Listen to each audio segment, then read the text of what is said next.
নমস্কার বন্ধুরা, মিলি and mom কিচেনে সবাইকে স্বাগত জানিয়ে শুরু করছি আজকে আমার মিনি ব্লগ ভিডিও। তো আজকে আমার এই ভিডিওটা যে গ্রামে মকর সংক্রান্তিতে কিভাবে পুজোটা হয় সেটাই আজকে আমি তুলে ধরতে চেয়েছি।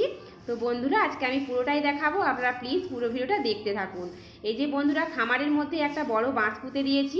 বাঁশটা পুঁতে খামারটাতে খুব ভালো করে গোবর দিয়ে লাতা দিয়ে দিচ্ছি, কারণ শুনেছি লক্ষ্মী ঠাকুর নাকি খুশি হয় এই গোবরের লাতাতে। সেই জন্য আমিও খুব ভালো করে গোবরের লাতা দিয়ে দিচ্ছি। আর গ্রামে এটাই প্রচলিত, প্রত্যেকের বাড়িতে খামার পুজোটা হয়, এই খামার পুজো। আর প্রত্যেকের বাড়িতে খামারে এভাবে গোবর দিয়ে লাতা দিয়ে দেয়। আর আজ খুব কুয়াশা ছিল, তাও লাতা দিতে লেগে গেছি। আর দেখুন বন্ধুরা, শেষ পর্যন্ত লাতা দেওয়াটা আমি কমপ্লিট করে ফেলেছি। এবার চার সাইডটা একটু ঘেরে নিচ্ছি, যাতে ওখানে কেউ পা দিয়ে না চলে যায়, সেজন্য একটু ভালো করে ঘেরে দিচ্ছি। দেখুন ওই জায়গাটাতে যেহেতু ঠাকুরটা থাকবে, তো সেই জন্য একটু চার সাইড এইভাবে আমি ঘেরে দিয়েছি, যাতে মানে কেউ না পা দেয় ওতে। এবার দেখুন বন্ধুরা, এই যে সোজা মাঠকে চলে গেছি ঠাকুর আনতে। ঠাকুর বলতে পুরো মাঠে ধান কাটা হয়ে গেছে। ধান কাটা হয়ে গেল, এক ঝটা ধান রাখতে হয় এই সময় পুজো করার জন্য। তো এটাই ঠাকুর হিসেবে নিয়ে যাব, ওখানেও পুজো করতে হবে। দেখুন বন্ধুরা, সব সিঁদুর মানে ধূপ সব কিছু নিয়ে যাওয়া হয়েছে, ফল বাতাসা। তো ভালো করে ওখানে পুজোটা করে ওই গছাটাকে নিয়ে চলে আসবো বাড়িতে। খুব ভালো করে পুজো করে নিচ্ছে। দেখুন এইভাবে গ্রামে আমরা পুজো করি। তো ধান যদি নাও থাকে বন্ধুরা, ওখান থেকে খড় হলো নিয়ে এসে পুজোটা করতে হয় মাঠ থেকে। তো এখন তো মেশিনে ধান কাটা হচ্ছে, তো আমাদের যেহেতু হাতেই ধানটা কাটা হয়েছিল, সেই জন্য এক গছা ধান রেখে দিয়েছে। এ দেখুন, খুব ভালো করে পুজো করে তারপর ওটাকে বাড়িতে নিয়ে চলে আসবো। বাড়িতে সবাই কাজে ব্যস্ত, সেই জন্য পাশের বাড়ির একটা ভাইকে বলেছে যে ঠাকুরটা মাঠ থেকে এনে দেওয়ার জন্য। তো সে খুব যত্ন সহকারে ঠাকুরটা আনতে গিয়েছে, আর মনের মধ্যে খুব আনন্দ তার ঠাকুরটা আনতে যাওয়ার জন্য। তো বন্ধুরা, আমরাও যখন ছোটোবেলায় ছোট ছিলাম, তখন আমরাও প্রচুর জেদ করে যেতাম মাঠকে ঠাকুর আনতে, মানে ভীষণ আনন্দ লাগতো আর ভীষণ মজা পেতাম। আর চার সাইডে মাঠটা দেখছেন বন্ধুরা, পুরোটাতে ধান চাষ হয়। সব মাঠগুলো মানে মাঠে ধানগুলো কাটা হয়ে গেছে, পুরো মাঠ ফাঁকা। তো দারুণ লাগছে দেখতে, আর ভীষণ আনন্দও হচ্ছে মাঠে গিয়ে আজ। তো ঠাকুরকে সজা নিয়ে চলে এসছে।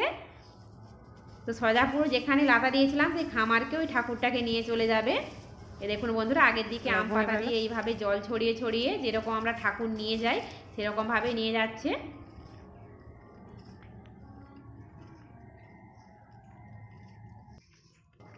এইবার ঠাকুরটাকে সোজা দেখুন বন্ধুরা, যেখানে লাতা দিয়েছি সেখানটাকে নিয়ে চলে গেছে, আর ওটাকে সোজাভাবে দাঁড় করিয়ে দেবে ওখানে।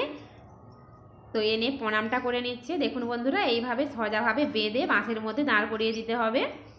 তো এরই ফাঁকে আমি চাল গুঁড়োতে বসে গেছি, কারণ মকরের জন্য চাল গুঁড়াতে হবে, সেজন্য চালটাও কুটে নিচ্ছি। তারপরে তো অনেক কাজ বন্ধুরা, কারণ আলপনা দেওয়া, চার সাইডে নকশা করা, তারপরে তো পিঠে পুলি আছেই। এই দিনে তো পিঠেটা করতেই হবে বন্ধুরা, মানে প্রত্যেক বাড়িতেই, গ্রামে প্রত্যেক বাড়িতে পিঠেটা এই দিন হবেই, মানে মকর সংক্রান্তির দিন। তো আমি চাল গুঁড়িয়ে নিচ্ছি মকরের জন্য বা পিঠের জন্য, পিঠেতেও চাল লাগবে। তো অনেকে মেশিনে কোটা গুঁড়ি দিয়েও করে, তো বাড়িতে যখন হামাদিস্তা আছে সেই জন্য বাড়িতেই আমি কুটে নিচ্ছি। এই দেখুন বন্ধুরা, এতগুলো চাল আমি মানে গুঁড়িয়ে নিয়েছি। তো বন্ধুরা, এরপরে লেগে গেছি দেখুন খামারে মানে নকশা করতে, যেখানটাতে পুজো হবে চাল গুঁড়ি দিয়ে এইভাবেই মানে আমরা গ্রামে নকশা করি, ডিজাইন আঁকি। তো মানে চাষ প্রথম থেকে শুরু হওয়া থেকে শেষ পর্যন্ত চাষ একটা করতে যা যা লাগে যাবতীয় ছবি আমি এই ছকের মধ্যে এঁকে নেব। মই, কুন্ডাং, মানে যা যা যাবতীয় লাগে, কোদাল, দা, সব কিছুই আমি মানে এঁকে নেব ওই ভিতরটাতে। তো খুব একটা ভালো আঁকতে পারি না, তো মানে আঁকতে আনন্দ লাগে, সেজন্যই আঁকতে বসে গেছি। আর এই যে একটা মানে চালনির মতো নিয়ে নিয়েছি, তো এতে চালগুলিটা এইভাবে দিয়ে দিচ্ছি, এতে খুব সুন্দর ডিজাইন হয় বন্ধুরা। ওতে ডিজাইনটা মানে করা আছে, শুধু চালগুলিটা দিয়ে এভাবে একটু হাতটা ঘষে নিলে খুব সুন্দর। দেখুন, এই দেখুন কত সুন্দর একটা ডিজাইন উঠে গেছে। তো এগুলো বন্ধুরা মেদিনীপুর থেকে এনেছিলাম আজ থেকে 3 থেকে 4 বছর আগে। তো এখনও ভালো আছে, তখন বেশি দাম নেয়নি, 25 টাকা করে নিয়েছিল। তো খুব ভালো লাগে আমাকে ওগুলো। আর এই যে বসে গেছি এবারে গরু আঁকতে। প্রত্যেক বছরই বন্ধুরা গরু আঁকি, কিন্তু গরুটা দেখে কেউ বলে না যে গরু এঁকেছি, অন্য কিছু বলে, কারণ গরুটা আমি সেরকম ঠিকঠাক আঁকতে পারি না। কিন্তু মানে এভাবে আঁকতে ভীষণই ভালো লাগে, সেই জন্য আবারও লেগে গেছি। জানি না এবারেও কে কী বলবে। তো পুরোটা আঁকা হয়ে যাক, পুরোটা আঁকা হয়ে গেলে আপনাদের পুরো ছকটা ঘুরিয়ে দেখাবো যে আমি আজ কি কি এঁকেছি। তো আপনারাও হয়তো দেখে হাসাহাসি করবেন, আর বন্ধুরা কেমন লাগছে সেটাও অবশ্যই আমাকে একটু কমেন্ট করে জানাবেন।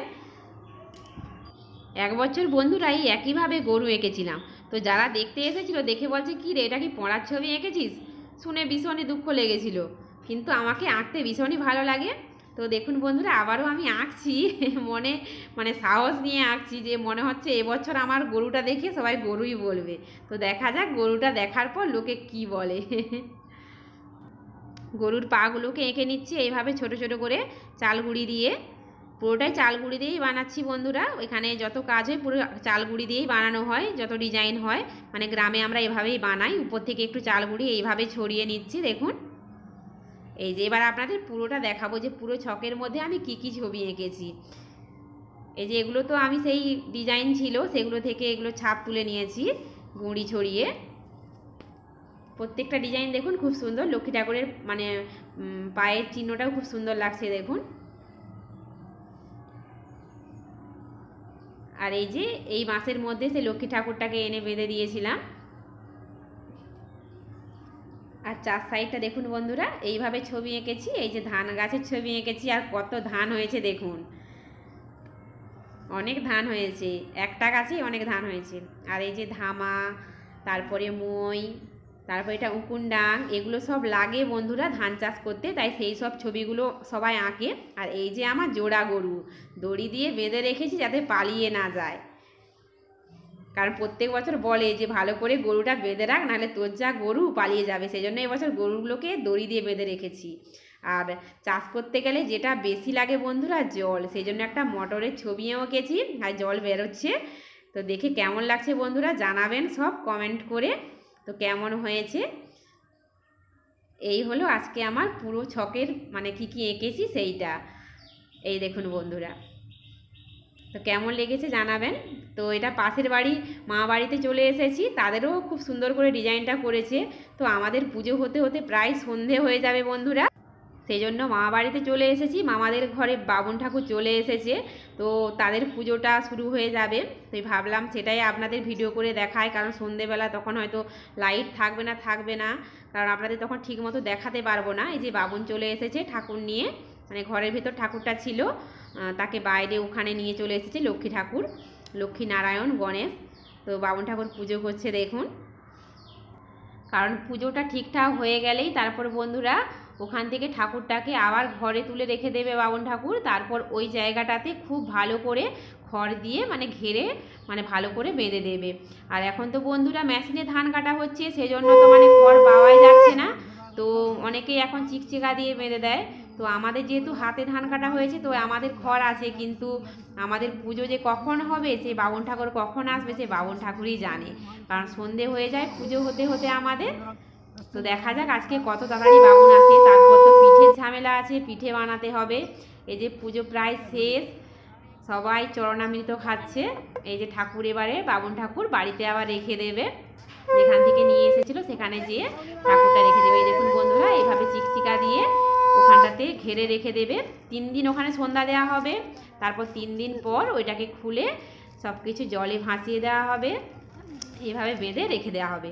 আর এই যে বন্ধুরা, এটা আমাদের মানে বাড়িতে যে পুজোটা হয়েছিল আমরা এইভাবে খড় দিয়ে বেঁধে নিয়েছি, এ দেখুন। তো এটা আমি পুজোর দিন দেখাচ্ছি না, তার পরের দিন সকালে দেখাচ্ছি। তারপরে এই তো পিঠে পুলি আছেই বাড়িতে, এটা প্রত্যেক বাড়িতেই হয় ওই দিন, মানে পিঠে করতেই হবে, মানে গ্রামে এটা মানে নিয়ম না সংক্রান্তির দিনে করতে হয় জানি না। তো আমরাও শুনে এসেছি যে সংক্রান্তির দিন পিঠে বাড়িতে বানাতে হয়, তাই আমরাও বানিয়ে নিয়েছি। তো বন্ধুরা ভিডিওটা ভালো লাগলে অবশ্যই চ্যানেলটি সাবস্ক্রাইব করবেন। ভালো থাকবেন, সুস্থ থাকবেন, টাটা।